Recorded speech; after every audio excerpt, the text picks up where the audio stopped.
예, 우리 옆 사람과 같이 인사하겠습니다. 믿음으로 도전합시다. 이렇게 인사하겠습니다. 믿음으로 도전합시다. 예, 믿음으로 도전합시다.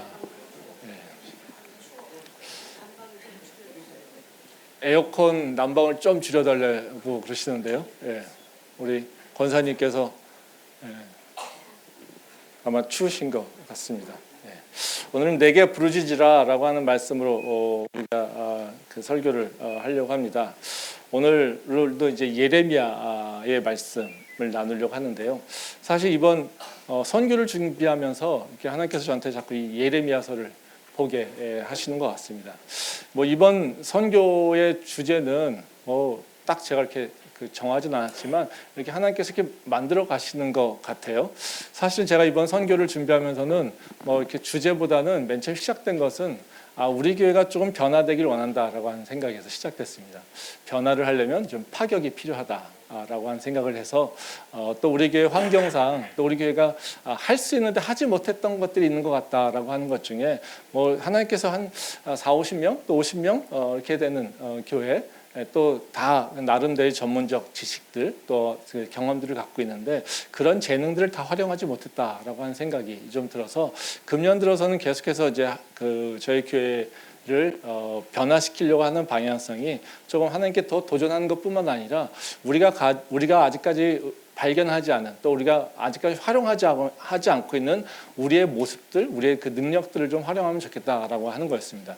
뭐 우리 교회는 다 국제화된 분들이 많거든요. 그리고 어디든 정말로 안 다녀본 데가 없는 분들이 참 많은데 그래서 우리가 조금 좀 파격을 행하면서 이제 어디든 움직일 수 있지 않을까? 모빌리티를 다시 말하면 제한을 우리 한국에만 제한하지 말고 이제 해외까지 확장하면 좋지 않을까 이런 생각을 시작해서 이제 시작이 됐습니다. 뭐 그러다 보니까 뭐 사실 파격된 부분 그리고 또 파격을 통해서 우리 교회 성도님들이 뭔가 하나님의 새로운 은혜 그리고 성도가 함께 있음으로 말미암아 같이 교제함으로 마음을 하나 되는 것 이것이 이렇게 목표였습니다. 근데 하나님께서 이렇게 참 말씀을 주시고 또 프로그램들을 진행하는 과정 또 우리 김수님 목사님께서 이 찬양의 선곡들 하는 과정에서 보게 되면 하나님께서 이제 몰고 가시는 것이 회복이라고 하는 거였습니다. 희망 또는 회복 또는 소망의 회복 이런 것들을 자꾸 말씀을 하시는 것 같습니다. 그래서 저에게도 계속해서 저는 이 예레미야서 보는 걸 별로 좋아하진 않습니다. 왜냐하면 이제 제가 좋아하지 않는 책들이 성경책들이 참 많긴 하지만요. 그 중에서 예레미야서 뭐 호세아서 이런 거 되게 별로 이렇게 있는 거 좋아하지 않거든요. 왜냐하면 이 선지자들이 정말 이렇게 고통스럽잖아요. 예? 가장 어려운 일이잖아요. 예. 그러니까 예레미야 같은 경우에도 말씀을 선포하라고 하는데 은혜의 복음을 선포하면 얼마나 좋습니까? 근데 망한다는 거 선포하게 시키잖아요. 저한테도 야 하나님께서 너한테 축복 주실 거야 라고 얘기하는 게 좋지 목회자가 야 너는 망할 거야 이렇게 얘기하는 게 얼마나 힘들겠어요. 예? 근데 이게 선지자 입장에서 보면 정말 힘든 일이거든요. 그러니까 이런 책 읽는 걸 별로 안 좋아하는데 예? 하나님께서 자꾸 이 말씀을 자꾸 붙잡게 하시고 있다라는 거죠. 뭐 그래서 이걸 통해서 하나님께서 우리한테 회복하게 하시고 또 우리한테 다시 한번 새롭게 하시려고 하는 일들이 있구나. 근데 그 프로그램을 진행하는 과정에서도 이번에 태국 선교하지만 우리가 오랫동안 치앙마이를 생각했었던 이유는 지금 저희가 미얀마에 오랫동안 관심을 갖고 우리가 선교를 해왔는데 지금 상황으로는 우리가 미얀마에 직접 갈 수 있는 상황은 아니기 때문에 그런 미얀마 청년들을 부르기 가장 좋은 것이 어찌 보면 치앙마이구나라고 하는 생각 때문에 치앙마이를 타겟팅을 해서 이제 시작을 했는데요. 미얀마 친구들하고도 이제 그 프로그램을 준비하면서 그 친구들에게 무엇을 얘기할까라고 하는 생각을 하다 보니까 그 고난과 회복이라고 하는 얘기를 하셨다는 거죠. 근데 이 고난과 회복이라고 하는 건 사실 미얀마 청년들의 문제만은 아니고요. 사실 우리들의 문제이기도 합니다. 지난주에 말씀드렸듯이 고난이라고 하는 것을 안 당한 사람이 없잖아요. 그렇죠? 고난 때문에 힘들어하지 않는 사람이 아무도 없지 않습니까? 모든 사람은요 다 고난을 받고요, 다 고통스러워하고요. 또 그 고통 속에서 이제 벗어나려고 다 힘겨운 싸움을 하고 있고요. 또 그것의 한 싸움이 지났을 때는 또 평안할 때가 있고요. 또 그 평안이 지속되는 것이 아니라 또 다른 또 싸움들이 일어나게 되는 거고요. 어찌 보면 우리는 계속해서 그 고난과 다시 그 싸움 그리고 다시 한번 이기고 그 평안 그다음에 또 다른 고난이 맞이하는 뭐 이런 것들이 계속해서 인생에서 반복되고 있다라는 거죠. 그렇기 때문에 하나님께서 우리한테 선교를 가라고 하는 사람들에게도 동일하게 은혜를 주신다고 좀 믿습니다. 그래서 이번 선교를 준비하면서 저는 우리 캠퍼스 예배 선교팀 또 우리 선교팀을 보내는 우리 성도님들도 바로 고난 가운데 있다라면 또 고통 가운데 있다라면 회복이 있기를 바라고요. 또 그걸 통해서 하나님을 향한 또 다른 믿음, 새로운 믿음들이 있으면 좋겠습니다. 그래서 저희 오늘 그 선교팀의 특성도 하나님의 선물에 대한 곡인데요. 곡이 보통 선교팀하고 좀 다르죠. 보통 선교팀은 뭐 신사도행전이라든가 뭐 열방 이런 거에 대한 선교인데 그런 그 선곡을 많이 하는데 저희 선교팀은 여러 선교팀이 논의하다가 바로 이 곡을 주제곡으로 정했습니다. 그 이유는 바로 우리가 고난 가운데 있지만 또 고통 가운데 있지만 오늘 하루가 하나님께서 주신 선물이고 그 하루하루를 정말로 감사함으로 기쁨으로 받아들이고 살아가는 것, 이것이 바로 우리가 살아가야 되는 삶의 모습이라는 것이죠. 그래서 바로 이 선교팀이 오늘 찬양하는 걸 통해서 마찬가지고요. 또 선교팀이 앞으로 가서 해야 될 것도 마찬가지고요. 또 보내시는 선교사인 우리 성도님들도 마찬가지로 바로 그런 오늘 하루가 하나님 주신 선물이고 지금 내가 살고 있는 삶의 모습이 하나님의 선물이고 그것 가운데 하나님의 그 은혜가 있고 또 그것 가운데 하나님의 분명히 그 뜻이 있다라고 하는 것을 믿고 살면 좋겠습니다. 그래서 오늘도 그런 관점에서 뭐 짜놓고 얘기한 건 아니지만요. 오늘 말씀도 한 그 예레미야서를 좀 다시 한번 보면서 그 하나님께서 우리한테 이 고난 가운데 무엇을 기대하고 있는가 이 부분에 대해서 좀 생각을 좀 해보려고 합니다. 오늘 뭐 다 아시다시피 예레미야서는 하나님께서 예레미야에게 명령하시잖아요. 가서 선포해라. 다른 것이 아니라 예루살렘이 망할 거라고. 근데 그거 너무 아까 말씀드렸듯이 전하기 쉽지 않잖아요. 근데 바로 예레미야가 하나님의 명령에 따라서 전한다는 거죠. 근데 그것을 들은 이스라엘 백성들은 화가 나죠. 분합니다. 그래서 시드기야 왕이 바로 예레미야를 감옥에 쳐넣습니다. 근데 이 감옥에 있어서 얼마나 힘들겠어요. 그런 것을 선포하고 있는 것도 힘들겠고요. 뭐 감옥에 있는 것도 힘들 거고요. 근데 그 안에서 있을 때, 감옥에 있을 때 하나님께서 또 임하시잖아요. 땅 사라. 내가 예루살렘 망한다고 선포해놨는데 땅을 사라고 얘기합니다. 그런데 또 예레미야는 그거에 그대로 순종한다라는 거죠.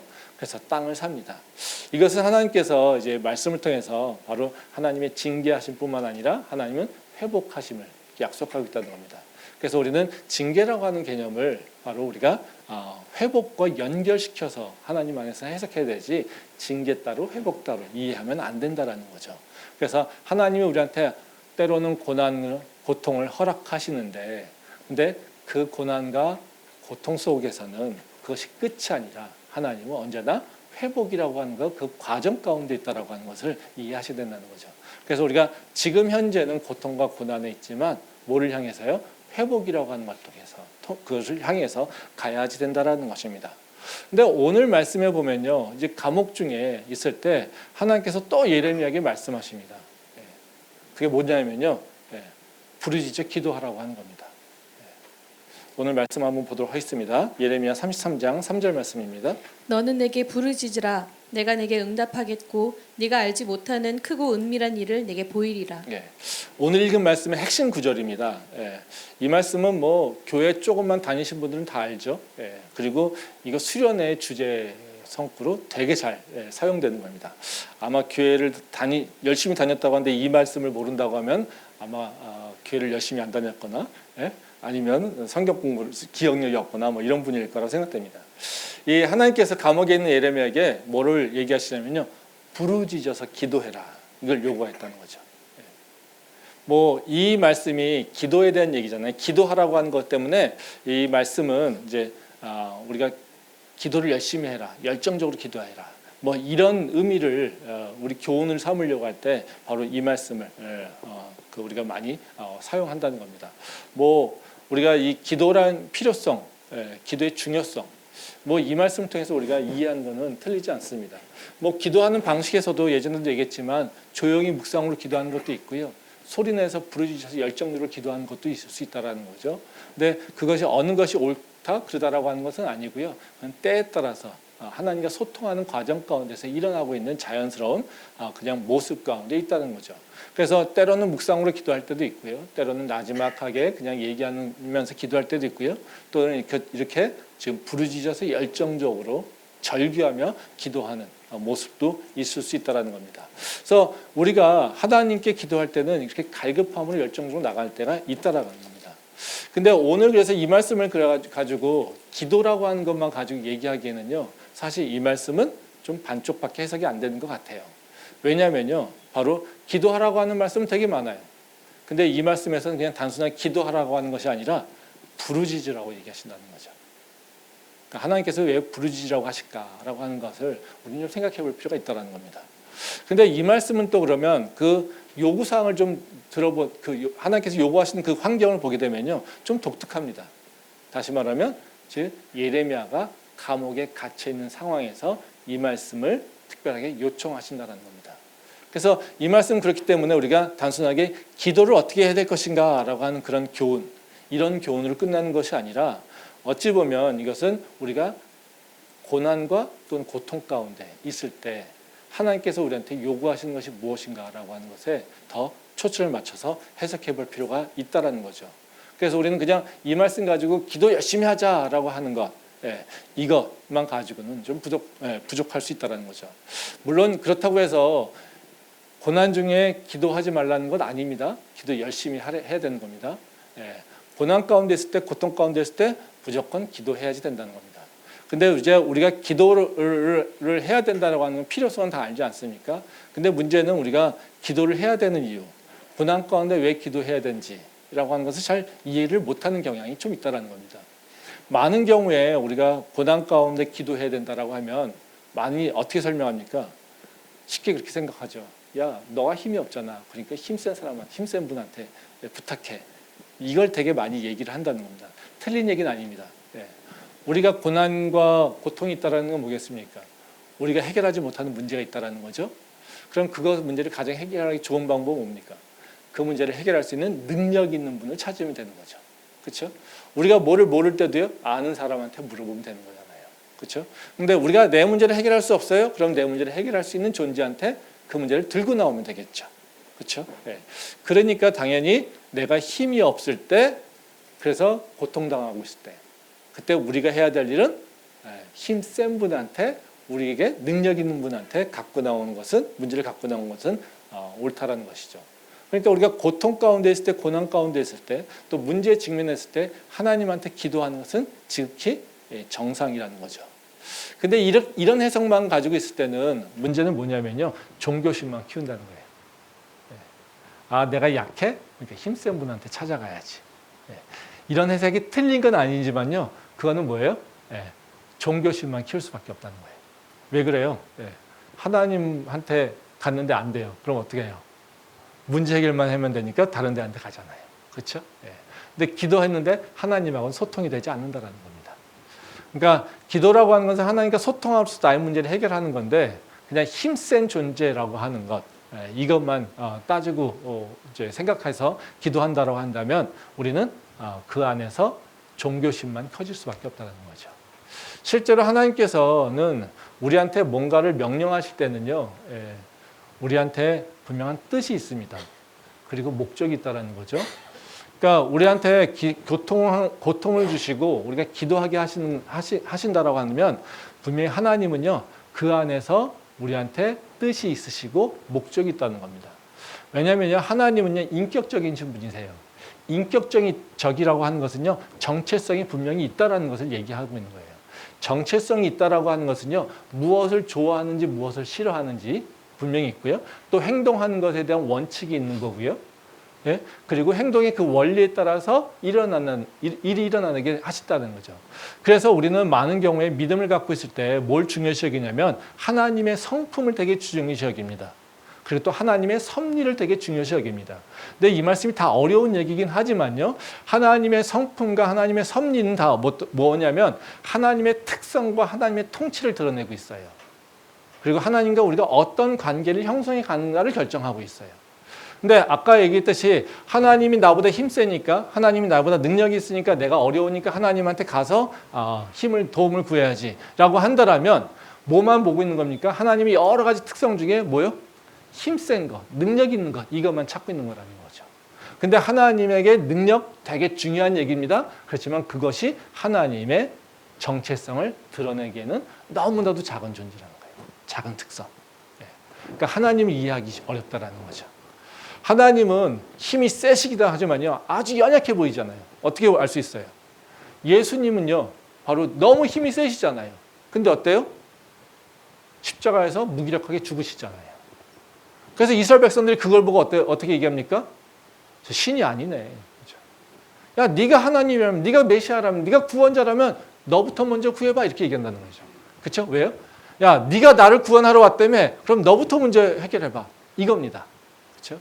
그러니까 능력만 찾을 때 우리는 그런 모습으로 빠져들 수 있다라는 거예요. 근데 하나님이 그렇게 한없이 연약한 존재를 가는 이유는 뭡니까? 십자가를 통한 부활의 그 역사를 우리한테 보여주시려고 한다는 거죠.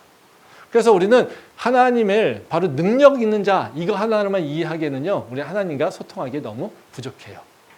그렇기 때문에 우리는요, 바로 우리 삶에 있어서 계속해서 하나님과 소통하면서 하나님의 성품을 알아가야 되고요, 하나님의 섭리를 좀 이해할 필요가 있다는 거죠.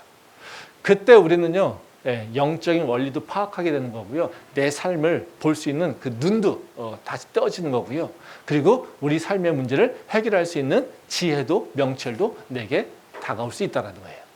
그렇기 때문에 우리가 하나님이 우리한테 뭐라고 명령하실 때 그 명령을 그냥 단순하게 행위적으로만 보는 것이 아니라요, 그리고 기도하랬어, 그 다 기도하는 거 중요한 거지, 이런 식으로 단순하게 보는 것이 아니라요, 그 명령 가운데 하나님의 뜻이 무엇일까, 하나님께서 우리한테 무엇을 기대하고 있을까, 하나님께서 왜 이런 명령을 우리한테 말씀하시는 걸까, 우리는 이것을 이해할 필요가 있다는 거죠.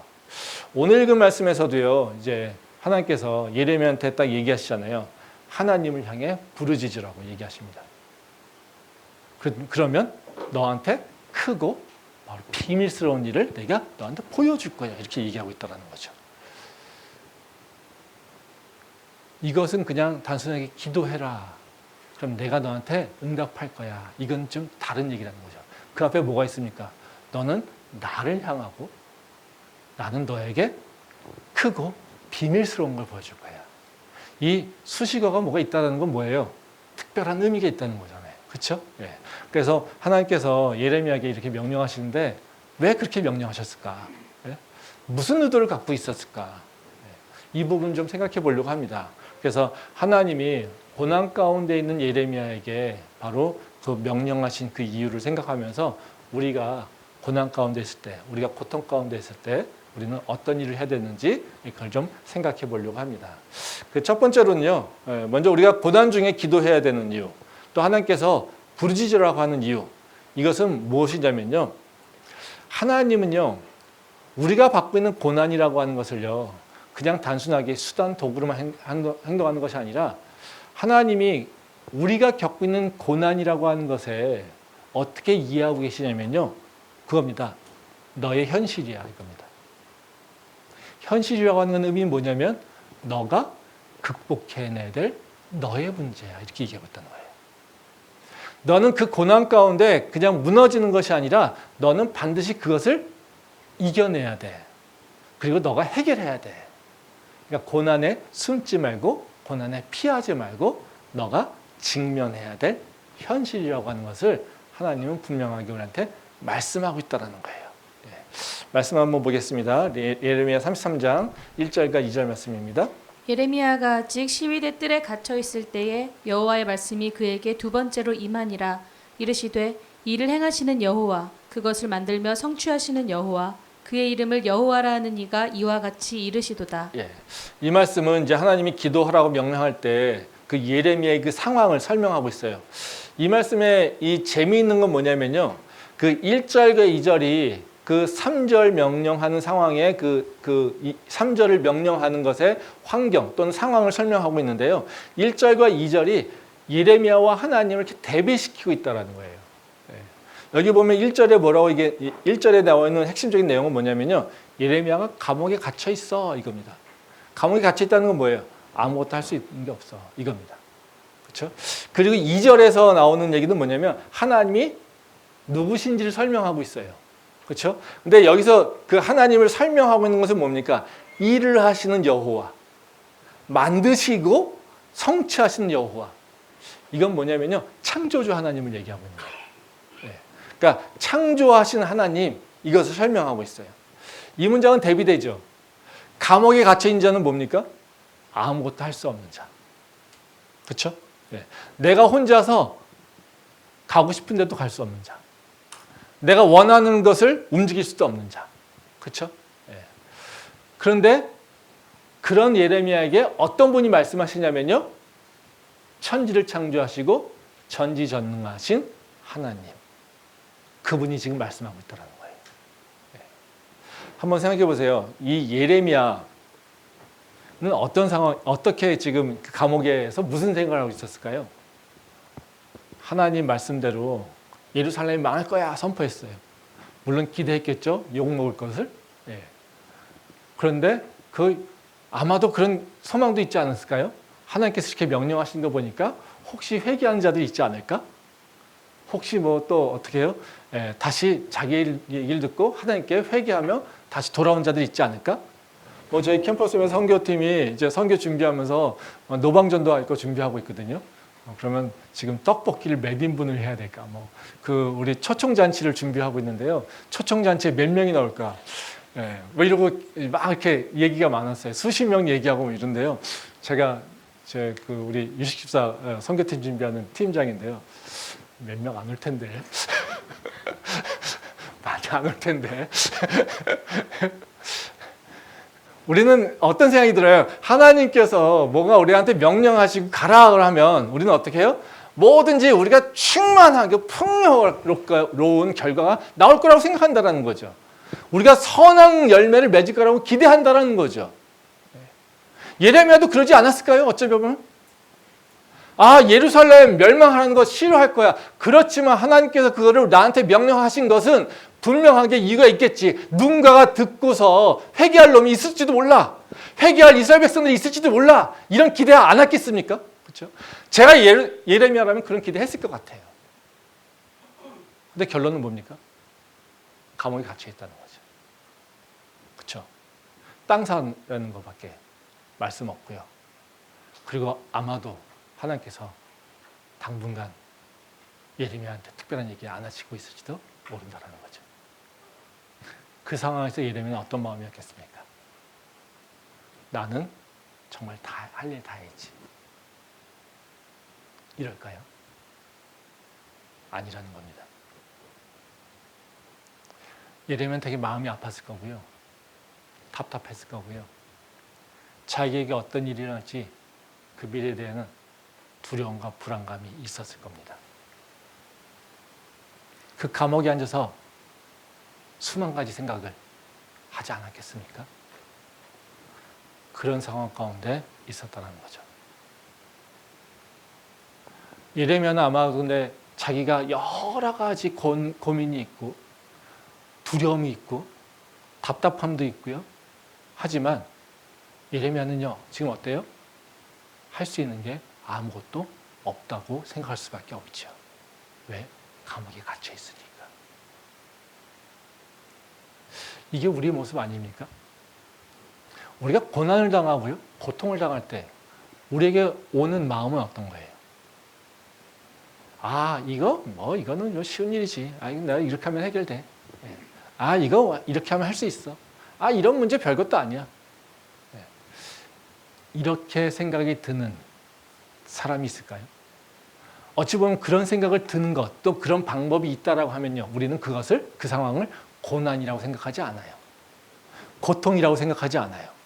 언제 우리는 고통이라고 생각합니까? 길이 안 보일 때. 내가 할 수 있는 것이 아무것도 없다고 생각할 때. 이거죠. 지금 어찌 보면요, 예레미야가 바로 그 상황이라는 거죠. 내가 할 수 있는 것이 아무것도 없어. 나는 갇혀 있고, 나는 이미 다 선포 다 했고, 나는 하나님께서 명령 따라서 모든 걸 다 했지만 나는 그냥 이 상태로 있을 수밖에 없어. 이 모습이라는 거죠. 근데 그 마음은요, 불안하고요, 걱정 많고요, 힘들고요, 답답하고요, 근심이 많은 상태. 이 상태라는 거죠. 이거는 예레미야의 현실이 어때요? 고통스럽다는 거예요. 그러면 이런 예레미야한테 하나님은 뭐라고 해야 될까요? 여러분들이 이런 상황, 내가 엄청나게 어려움이 있고요, 고통이 있고요, 고난이 있는데요. 그래서 나 할 수 있는 게 아무것도 없는 것 같아요. 이 상황에서 내가 할 수 있는 게 아무것도 없는 것 같아요. 그러면 하나님께서 나한테 딱 찾아오셨어요. 뭐를 원하십니까? 하나님께서. 하나님께 뭘 기대하고 계십니까? 하나님께서 갑자기 나를 이렇게 끄집어서 이렇게 예레미야를 이렇게 감옥을 바꿔 들어요? 바울과 실라처럼요? 이런 걸 기대할까요? 아닐 것 같아요. 저라면요, 그럼 기대할 것 같아요. 적어도. 하나님 나한테 오셔서, 야, 영준아, 네가 많이 힘들지? 너가 두려움 속에서도 내 명령을 다 따라서 선포했지? 참 잘했어. 너가 얼마나 잘했는지 내가 알고 있어. 너가 얼마나 수고했는지 잘 알고 있어. 그래, 지금 힘들지? 내가 널 곧 꺼내줄 거야. 걱정하지 마. 염려하지 마. 네가 얼마나 힘든지 내가 알고 있어. 이 얘기를 저라면 기대할 것 같아요. 그렇지 않습니까? 내가 너를 알고 있어. 너 참 수고했어. 너 참 수고 많았어. 내가 곧 너를 구원할 거야. 이렇게 하면요, 아마도 우리 마음은 너무나도 편해질 거라는 거죠.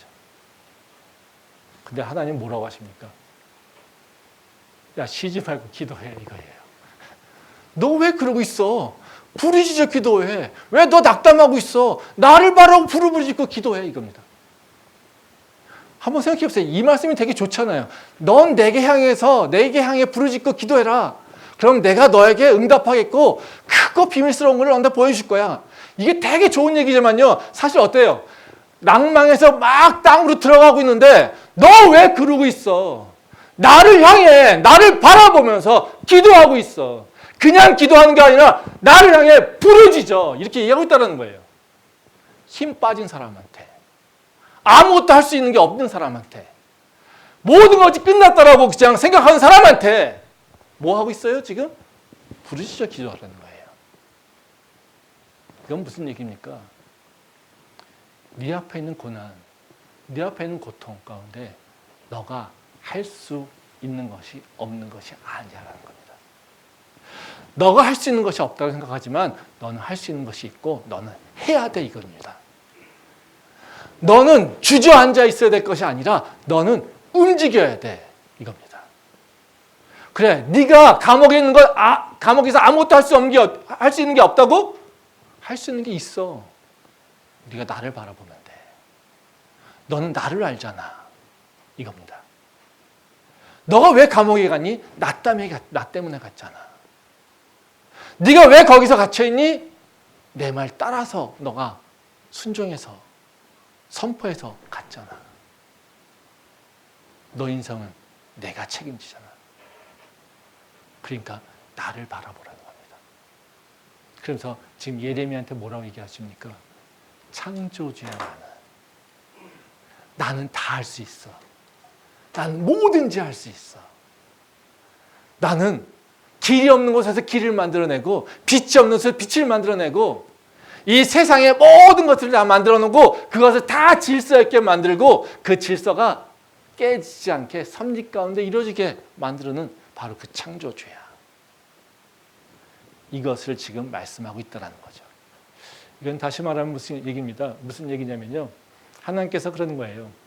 우리가 아파하고 힘들어할 때 우리는 거기에 길이 없기 때문에, 우리 할 수 있는 것이 없기 때문에 그냥 되는 대로 가자라고 하고 있을 때 하나님은 절대 그렇게 놔두지 않는다는 겁니다. 너는 움직여야 돼. 왜? 그 고통은 네가 감당해야 될 현실이니까. 그리고 하나님은요, 우리가 감당해야 될 그 고난을 분명히 알고 있고요. 우리가 어떤 마음인지 지금 알고 있고요. 그래서 어떻게 해요? 부르짖어 기도하라고 하는 겁니다. 우리도 기도할 때요, 아까 제가 지난번에 말씀드렸듯이 묵상으로 기도할 때하고 부르짖어 기도할 때가 틀리다고 얘기했잖아요. 그렇죠? 우리가 부르짖어 기도할 수 없으면요, 아버지를 제대로 모르는 거예요. 생각해 보세요. 그 자녀가 아빠한테 간절히 원하는 게 있어요. 근데 아빠한테 나 이것을 간절히 원해요 라고 얘기하지 못하면요, 그는 정상적인 아빠와 자녀들의 관계일까요? 아니죠. 아빠한테요, 소리내서 화를 낼 수 없다면 그건 정상적인 아빠와 자녀들 관계일까요? 아니죠. 분명하게요, 자기가 어떤 문제가 있고 힘들고 간절한 게 원하면요, 그거를 표현해야 돼요. 생각만이 아니라 어떻게 해요? 감정을 실어서 표현을 해야 돼요. 그 감정을 표현하는 게 자연스러운 거예요. 감정을 표현 못하는 게요, 그게 문제 있는 거예요. 기도라고 하는 것은요, 바로 우리한테 하나님과 소통할 뿐만 아니라요, 하나님과 그 얘기 가운데 기도의 제목만 나누는 것이 아니라요, 나의 모든 걸 다 나누는 거예요. 나의 감정과 나의 생각과 나의 느낌과 나의 모든 소망을 다 나누는 거예요. 그리고 하나님께서는요, 바로 우리의 그 모습을 다 알고 이해한다는 거죠. 그래서 지금 생각해 보세요. 하나님 다른 데서는 기도할 때요, 기도해라 이렇게 얘기하시지, 지금처럼 뭐라고 얘기합니까? 부르짖어 기도하라 이렇게 얘기합니다. 부르짖어 기도하라고 하는 것은 무슨 의미냐면 절규하다예요. 절규하는 거예요. 왜 절규하라고 하겠습니까? 마음이 다운되어 있으니까. 마음이 다운되어 있는 상태는요, 절대로 부르짖어 기도 못합니다. 마음이 다운되어 있으면요, 기도할 힘도 없어요. 기도의 자리에 딱 앉으면 뭐라고 한 줄 아닙니까? 마음이 이렇게 다운되어 있으면요, 하나님 나 힘들어요. 나 지쳐있어요. 아, 내 인생이 왜 이렇게 고달파요? 이런 기도만 하죠. 예? 이렇게 부르짖어 기도 못합니다. 어떤 사람이 부르짖어 기도할 수 있을까요? 전투력이 있는 사람이에요. 내 문제를 뚫고 지나가려고 하는 사람. 내 문제를 해결하려고 하는 열정 있는 사람. 이 문제에서 내가 도망갈 데가 없다고 생각해서 이거를 관통하고 지나가려고 하는 사람. 전쟁에 나갈 때 전쟁의 병사들이 어때요? 조용히 나갑니까? 아니거든요. 조용히 나가지 않아요. 권투할 때 또는 여러분 레슬링 할 때 선수들이 어때요? 예? 가슴 치면서 가잖아요. 무슨 오랑우탄도 아닌데, 그렇죠? 왜요? 다른 사람한테 보여주는 게 아니라 자기 스스로를요, 계속해서요, 인커리지 하는 거죠. 지금 하나님께서 예레미야에게 부르짖어 기도하라고 하는 이유는요, 다른 이유가 아닙니다. 너의 현실을 네가 이겨내야 돼. 너는 주저앉아 있으면 안 돼. 왜? 그 고난은 네가 해결해야 되니까. 근데 나는 네가 어떤 마음인지 알아? 얼마나 낙담해 있는지 알아? 얼마나 힘들어하는지 알아? 모든 걸 포기하고 싶어하는 것도 그 마음도 알아? 그러나 나는 그 문제를 네가 해결할 수 있도록 인도할 거야. 그래서 뭐라고 하십니까? 크고 비밀스러운 걸 내가 보여줄 거야. 그러니까 너는 주저앉아 있는 게 아니라 부르짖어야 돼. 이렇게 지금 말씀하고 있다는 거죠. 우리가 고난을 당할 때요, 많은 사람들이 고난에 대한 문제를 얘기할 때 자꾸 이제 현실이 아니라 좀 다른 과거에 집착하거나요, 아니면 다른 세상에 대한 얘기를 자꾸 하는 경우가 많아요. 뭐 예를 들어서 불교 같은 경우는 어떻습니까? 이 고난의 문제에 대한 얘기를 할 때 어떻게 얘기합니까? 다 과거의 문제를 얘기해요. 우리가 잘못됐으니까, 뭐를 죄를 졌으니까, 이런 생각한다라는 거죠. 뭐에 초점 맞추고 있어요? 과거에 초점 맞추고 있어요. 우리도 마찬가지예요. 우리도 마찬가지예요. 근데요, 고난에 있어서 가장 중요한 특성은 뭐냐면요, 현실이라는 거예요. 우리 삶의 실제라는 거예요. 그 실제를요, 우리는 극복해 나가야 되는 거예요. 그것이 하나님의 뜻이에요. 그래서 그거를 회피해서는 안 됩니다.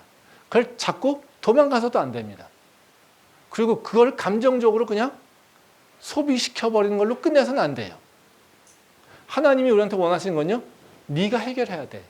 근데 나는 너한테 혼자 해결하고 하지 않을 거야. 내가 함께 할 거야. 이겁니다. 근데 네가 일어나야 돼. 이 얘기를 하고 있다는 거죠. 그래서 우리는 고난에 대한 문제를요, 낭만적이고요, 감정적이고요, 무슨 도덕적이고요, 윤리적으로 해석하는 것, 이것을 해석하기 전에 먼저 분명하게 인식해야 되는 건 분명합니다. 고난은 내 삶의 실제다. 내가 해결해야 될 문제다. 내가 이거를 뚫고 나가야 된다. 이것을 기억하는 것부터 시작입니다. 그래서 고난은 피할 것이 아니라요, 싸워야 될 대상이라고 하는 것을 우리가 꼭 기억하길 바랍니다. 그러면 두 번째로요, 하나님께서 우리한테 왜 부르짖어 기도하라고 했을까? 예레미야한테.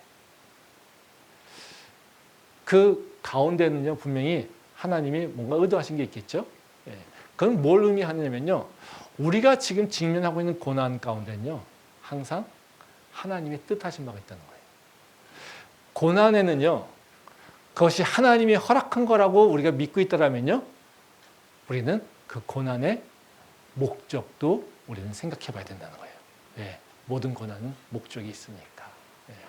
말씀 한번 보겠습니다. 33장 3절 말씀 다시 한번 읽도록 하겠습니다. 너는 내게 부르짖으라 내가 내게 응답하겠고 네가 알지 못하는 크고 은밀한 일을 네게 보이리라. 다 뭐 너무 잘 알고 있죠. 이거 한번 외우시면 좋을 것 같아요. 외우시면은. 그리고 힘들 때마다요, 이렇게 이 말씀을 자꾸 새내기면 큰 힘이 되고요. 이 말씀 따라서 부르짖어서 기도하는 가운데로 나가면 좋을 것 같습니다. 근데 이 말씀에 이제 서술되는 그 특성을 좀 보면요, 요구하시는 건데 두 가지 좀 특성이 나와요. 하나는 뭐냐면요, 여기 그 계속해서 그 말씀하실 때 내가와 너가 계속해서 반복되고 있어요. 그래서 여기 보면 뭐라고 합니까? 너는 내게, 내가 내게, 그렇죠? 내가 모르는 일을 내가 할 거야. 이렇게 얘기하고 있죠. 그래서 이건 어떻게 표현하고 있어요? 지금 하나님하고 예레미야가요, 지금 단둘이 딱 앉아서 너는 이거, 나는 이거, 너는 이거, 나는 이거 계속해서 뭐 하고 있어요? 이러고 얘기하고 있는 거예요. 그럼 무슨 얘기예요? 이 지금 얘기는 그냥 단순하게 하나님이 일방적인 명령이 아니라는 거예요. 그렇죠? 네가 뭐를 해? 그럼 내가 이거 할 거야. 나는 너에게 이걸 행할 거야. 너는 이렇게 될 거야. 이렇게 얘기하고 있다는 거죠. 그렇죠? 지금 여기서 하나님께서 지금 명령하시는 것에 있어서 가장 중요한 건 뭐냐면, 그 깔려 있는 거는 뭐냐면요, 나는 너랑 관계가 있음을 알고 있어, 이거예요. 관계라고 하는 것이죠.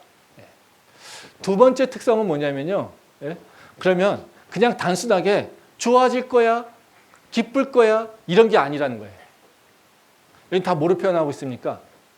액션을 표현하고 있어요. 여기 보면 말씀하신 건 뭐예요? 부르짖어, 응답해, 보여줄 거야, 이겁니다. 그렇죠? 되게 현실적이죠. 그러니까 우리한테 뭐라고 얘기하냐면요, 야, 너 마음 편해질 거야, 이런 얘기 하지 않아요. 야, 우리의 관계가 너무 이쁘지, 우리 관계가 너무 사랑스럽지, 이런 얘기 안 하세요. 뭐 하시라고요? 뭐 하라고 했습니까? 행동해, 이거예요. 부르짖어, 나는 너한테 응답할 거야, 나는 너한테 보여줄 거야, 이렇게 얘기하고 있다는 거죠. 다시 말하면 무슨 얘기예요? 앞쪽에서 하나 강조하고 있는 건 뭐예요? 관계성이에요. 또 다른 뒤쪽에서 강조하고 있는 건 뭡니까? 행동이에요. 왜 그랬을까요? 왜 그랬을까요? 이스라엘 백성들이 갖고 있는 문제가 뭐냐면요, 관계가 있다고 했지만 이 행동이 이 관계에 맞지 않기 때문에 그래요. 즉 관계성과 그 행동이 깨져 있기 때문에 그래요. 말씀 한번 보겠습니다. 예레미야 33장 4절과 5절 말씀입니다. 이스라엘의 하나님 여호와께서 말씀하시니라. 무리가 이 성읍의 가옥과 유다 왕궁을 헐어서 갈대아인의 참호와 칼을 대항하여 싸우려 하였으나 내가 나의 노여움과 분함으로 그들을 죽이고 그들의 시체로 이 성을 채우게 하였나니 이는 그들의 모든 악행으로 말미암아 나의 얼굴을 가려 이 성을 돌아보지 아니하였음이니라. 이제 이 말씀은 이제 하나님께서 이스라엘을 왜 바벨론에게 멸명을 시키는지 이걸 설명하자고 있잖아요. 근데 여기 보면 이제 하나님께서 그런 얘기 하십니다. 이스라엘 백성들이 바벨론하고 대항해서 싸우려고 했어. 이때 예레미야 선지자 말고 거짓 선지자들 똑같이 있잖아요.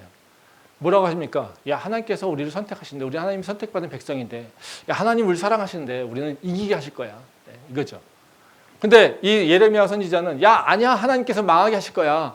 그러니까 빨리 우리 바벨론한테 항복해야 돼. 야, 애굽한테 가봤자 소용 아무것도 없어. 그러니까 빨리 우리가 살 길은 항복하는 거야. 이렇게 얘기하고 있다는 거죠. 한쪽은 뭐예요? 하나님은 우리를 사랑하니까 이 고난을 이기게 하실 거야. 이 싸움에서 이기게 하실 거야. 우리를 구원하실 거야. 이렇게 얘기하고 있어요. 또 한쪽에서는요, 아니야, 멸망할 거야. 이렇게 얘기한다는 거죠. 근데 하나님 뭐라고 하십니까? 나는 너희를 지게 할 거야. 패배할 거야. 할 거야. 그 이유를 뭐라고 하십니까? 그 뒤에 5절 말씀에 보면요. 이는 그들의 모든 악행으로 말미암아 나의 얼굴을 가렸다. 이런 얘기하죠. 악행으로 얘기했다라고 이거 얘기하고 있어요. 우리가 악행 얘기하면 윤리적으로 얘기하고 있잖아요. 근데 사실 이거는 어떤 관계냐면요. 이스라엘 백성들은 뭘 생각하고 있어요? 우리는 하나님의 백성. 저놈들은요, 이방인, 하나님과 관계없는 놈들. 그러니까 어떻게 해요? 우리는 축복받아야 되고요, 저들은요, 저주받아야 되는 거예요. 그러면 우리가 하나님하고 관계 있잖아요. 그래서 우리는 하나님은 이방인하고 싸울 때 우리를 꼭 승리 있게 해주신다는 게 바로 이스라엘 백성들의 믿음이잖아요. 그렇죠? 근데 하나님하고 관계 있다고 하는 자들의 행동이 어땠어요? 악행이에요. 그렇죠? 여기 보면 그들의 모든 악행으로 내가 그들에게 얼굴을 가렸어. 이건 뭐예요? 내가 그들을 안 봤어. 그들에게 뒤돌아섰어. 관계를 끊어버렸어. 이 얘기를 하고 있다는 거죠. 그렇죠? 이건 무슨 얘기냐면요. 이스라엘 백성들이 갖고 있는 문제는 하나님을 모른다고 얘기하지도 않고요. 하나님을 믿지 않는다고 얘기하고 있지도 않아요. 우리는 하나님을 믿고 있고요. 우리는 하나님이 선택받은 백성이라고 생각하고 있어요. 근데 그들의 행동은요. 하나님하고 관계없이 행동해요. 즉 그들이 얘기하고 있는 하나님하고 관계성과 그들이 보여주는 행동은 서로 다르다라는 거예요. 그러면 지금 하나님께서 예레미야에게 얘기하는 건 뭐예요? 네가 나를 믿고 있다라면, 네가 내가 전능자라고 하는 걸 믿고 있다라면, 네가 창조주인 것을 내가 믿고 있다라면, 너의 믿음이 나를 그렇게 믿고 있다라면 너는 해야 될 일이 있어? 주님을 향하는 거예요. 주님을 바라보는 거예요. 그렇죠? 아까 얘기했을 때 2절에서 뭐라고 합니까? 일하는 하나님, 구성하시는 하나님, 세우시는 하나님, 그렇죠? 나는 전능자야. 네가 이 말을 믿어? 그러면 네는 뭐 해야 돼? 나를 향해 바라보고 기도해야 돼, 이거예요. 세상에 다른 길이 하나도 없지만 너가 나를 믿는다면서 내가 환경 가운데 지배당하지 않은 걸 존재라는 걸 네가 알고 있다면서 내가 창조주인 걸 알고 있다면서 그러면 너는 어떤 환경 가운데 네가 감옥에 있든지 없든지 간에 네가 건강하든지 건강하지 않든지 간에 네가 도움자가 있든지 없든지 간에 너가 해야 될 일은 뭐냐면 너의 믿음대로 전능자 하나님을 바라보고 기도하는 거야. 이렇게 얘기하고 있다는 거죠. 왜? 이스라엘 백성들은 믿는다고 하지만 그 믿음이 없었고요. 믿음에 따라 행동도 하지 않았다라는 겁니다. 그래서 예레미야를 통해서 뭐라고 있는 겁니까? 바로 진짜 믿음이 무엇인지, 바른 믿음이 무엇인지, 하나님께서 그 백성들에게 원하시는 그 믿음의 모습이 어떤 것인지를 지금 예레미야를 통해서 가르쳐주고 있다는 거예요. 이건 우리한테도 마찬가지 아닙니까? 우리 믿는다고 하잖아요. 믿고 있으면요. 우리가 고난당할 때 어떻게 됩니까? 주를 바라야죠. 내가 할 수 있는 게 없어요? 그럼 어떻게 됩니까? 하나님께 찾아야 되죠. 내가 길을 잃어버렸어요. 그러면 어떻게 해요? 길을 인도해 주실 분을 구해야죠. 그게 우리가 매일같이 고백하는 예수님은 나의 목자시니, 그렇죠? 나를 인도하시는 분이라고 하는 것을 우리가 고백하고 있잖아요. 그러면 내가 길을 잃고 방황하고 지쳐있고 낭망이 있을 때마다 누굴 찾아야 됩니까? 내 믿음의 고백이라면 하나님을 찾아야 된다는 거죠. 우리는요, 하나님께서 원하시는 건 다른 것이 아닙니다. 대단한 일을 하려는 게 아니에요. 너의 믿음에 합당한 일을 하라는 겁니다. 너가 믿고 고백하고 있는 일, 너가 내게 들었던 일, 그거 행동하라는 겁니다. 그 너의 행동을 통해서 바로 너의 믿음의 그 능력이 나타나는 거고, 너와 나하고 관계가 바로 드러나게 된다는 거죠. 하나님께서는요, 바로 우리에게 고난이라고 하는 걸 허락하신 건요, 하나님이 그 우리에게 향하신 목적이 있어요. 우리의 잘못된 것을 고치거나요, 우리의 새로운 것을 뭔가 개발하거나요, 또 우리의 죄악을 멀게 없애신다라든가요.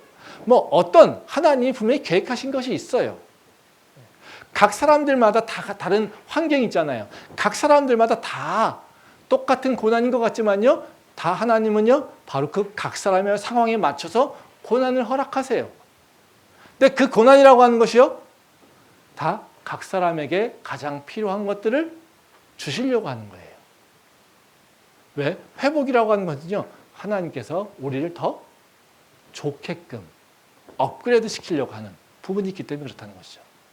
그래서 우리는 고난을 통해서요, 뭘 해야 되냐면요, 바로 하나님이 나의 삶에 나에게 향하신 그 뜻과 목적을 깨닫고요, 그 목적을 이룸으로써 내가 성장하는 것을 경험하게 된다는 거죠.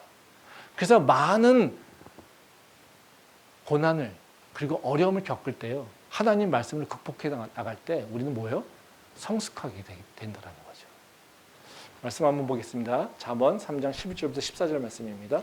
내 아들아, 여호와의 징계를 경히 여기지 말라. 그 꾸지람을 싫어하지 말라. 대저 여호와께서 그 사랑하시는 자를 징계하시기를 마치 아비가 그 기뻐하는 아들을 징계함 같이 하시느니라.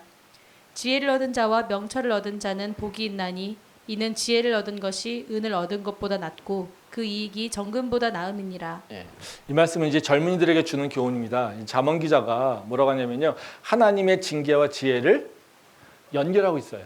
그렇죠? 그 11절에 보면요, 여호와의 징계를 싫어하지 말라 그렇게 얘기하고요, 13절에 보면요, 지혜와 명철을 얻는 자는 복이 있다 이렇게 얘기한다는 거죠. 지금 고난의 때 하나님께서 우리한테 기대하시는 건 뭐냐면요, 지혜랑 연결되어 있다는 거예요. 그러니까 네가 고난을 받아, 그럼 하나님을 경외하고 하나님의 주시는 그 지혜와 명철을 얻게 돼 있어. 근데 그것이 가장 큰 복을 누리는 자야 이렇게 얘기했다는 거죠. 즉 다시 말하면 하나님이 뭘 하고 있어요? 고난과 지혜를 연결하고 있다는 것은 고난 가운데 하나님은 분명히 우리에게 깨우쳐 주시려고 하는 것이 있는 거고요. 또 그걸 통해서 우리를 어떻게 해요? 지혜롭게 하려고 하는 거고요. 그 지혜를 통해서 우리가 하나님의 그 축복을 누리게 하시려고 하는 목적이 있다는 거예요. 그래서 우리는 그냥 바로 하나님께서 나를 미워하지, 나를 이렇게 힘들게 하지, 뭐 이런 차원이 아니라 뭔가 어려움이 있어요. 그럼 분명히 뭐예요? 나를 돌아봐야 돼요. 나를 성찰해야 된다는 거예요. 내가 길을 잃어버리고 있어요. 나는 하나님을 다시 한번 찾아야 된다는 거예요. 그러면 그 하나님이 나를 이끌어 주신다라는 거예요. 그게 바로 하나님께서 우리한테 때로는 우리가 감당하기 어렵다고 생각하는 것들이 있지만 그럼에도 불구하고 우리한테 그것을 허락하실 때가 있다라는 거예요. 마지막으로 말씀 한번 보고 마무리하도록 하겠습니다. 시편 139편 23절 24절 말씀입니다. 하나님이여 나를 살피사 내 마음을 아시며 나를 시험하사 내 뜻을 아옵소서. 내게 무슨 악한 행위가 있나 보시고 나를 영원한 길로 인도하소서. 이 말씀은 이제 다윗의 시입니다. 이것은 찬양으로도 나와 있는 곡인데요. 다윗이 하나님의 인도함 받기를 간구하는 거예요. 하나님, 당신은 나를 알잖아요. 내가 어딜 가든지 하나님 손에 있고요. 내가 무슨 생각하든지 하나님 다 알고 있고요. 이런 시가 앞쪽에 나와 있습니다. 그러면서 하나님이 완전하기 때문에요, 나는요, 내가 하나님 앞에 온전해지기를 원해요. 이겁니다. 근데 그때 얘기한 게 뭐냐면요, 그렇게 얘기합니다. 하나님이요, 나를 살피사 내 마음을 아시며 나를 시험하사 내 뜻을 아옵소서. 그리고 내가 무슨 악한 행위가 있나 보시고 나를 영원한 길로 인도하소서. 지금 하나님을 경험한 다윗이 얘기하는 건 뭐냐면요, 하나님, 내 뜻과 하나님 뜻이 다르지 않기를 원해요. 이거예요. 뭐 악한이라고 하는 것이 그냥 죄악된 윤리적 이 문제만이 아니라요. 하나님, 내가 하나님 말고 다른 생각, 하나님과 다른 생각을 품지 않기를 원해요. 그러니까 내가 어떤 일을 생각하고 있는지 주께서 아시잖아요. 그때 알 때마다 하나님은요, 나를 다시 깨우쳐 주셔서 내가 하나님의 뜻을 향해서 수렴해 갈 수 있게 해주세요. 이거라는 거죠. 우리는 세상의 다른 종교들은요, 내가 고통과 고난이 있다면요, 뭔가 분명한 문제점만 찾아요. 그것을 향해 가는 밖의 것들, 그 미래에 대해서는 하는 경우가 별로 없다라는 거죠. 다 뭐요? 그냥 그 고난이라고 하는 것이 뭘 잘못했으니까, 우리가 갖고 있는 숙명이니까, 뭐 이렇게 해석한다라는 거예요. 근데 하나님은요, 그렇지 않습니다. 하나님은요, 철저하게 우리랑요, 관계 있으신 분이에요. 그리고 하나님은요, 우리의 인생에 개입하시는 분이에요. 그리고 하나님은요, 우리를 구원하셔서 새로운 사람으로 재탄생하게 하시는 분이에요. 그게 새 생명을 누리게 하신다는 거죠. 그렇다면 뭐예요? 하나님은 우리에게 고난을 주시고 하는 것들은 다 어디예요? 목적이 있어서 우리를 이끌어 가시는 과정 가운데 있다는 거예요. 그러면 각 사람들마다 각자마다 다 다른 목적들이 있을 수 있습니다. 근데 그 근간에는 모든 사람에게 동일한 목적이 있어요. 어떻게 해요? 하나님이요, 우리랑 가까워지기를 원하세요. 우리랑 친해지기를 원하세요. 우리랑 마음을 하나 되기를 원하세요. 그래서 우리가 어떤 일을 하든지 간에요, 하나님은요, 내가 너와 함께 하고 싶어. 내가 너랑 같이 같은 길을 가고 싶어. 내가 너를 통하여서 바로 내 영광을 나타내기를 원해. 이것이 바로 하나님께서 원하시는 일이에요. 그래서 그 일을 감당할 수 있도록 우리한테 우리를 새롭게 하신다는 거죠. 우리가 지금 고난 가운데 있다면요, 절대 하나님을 의심하지 마십시오. 우리가 지금 고난 당하고 있는 거요, 하나님이 우리가 얼마나 힘든지 아십니다. 왜요? 현실이니까. 우리가 얼마나 낙망되는지 알고 계세요. 왜? 우리 현실이라고 하는 것을 하나님도 알고 있으시니까요. 근데 그 현실 가운데 하나님은 우리한테 새 일을 하기를 원하세요. 우리를 다시 변화시키기를 원하신다는 거죠. 하나님의 뜻을 이루시려고 한다는 것이다라는 거죠. 우리는 그 하나님 뜻이 온전히 이루어지는 걸 알면 우리는 하나님의 영광을 드러내는 자로 바꿀 수 있다는 거죠. 그걸 믿으시기 바랍니다. 그리고 그 고난을 헤쳐나가고 이길 수 있기를 소망합니다. 기도하겠습니다.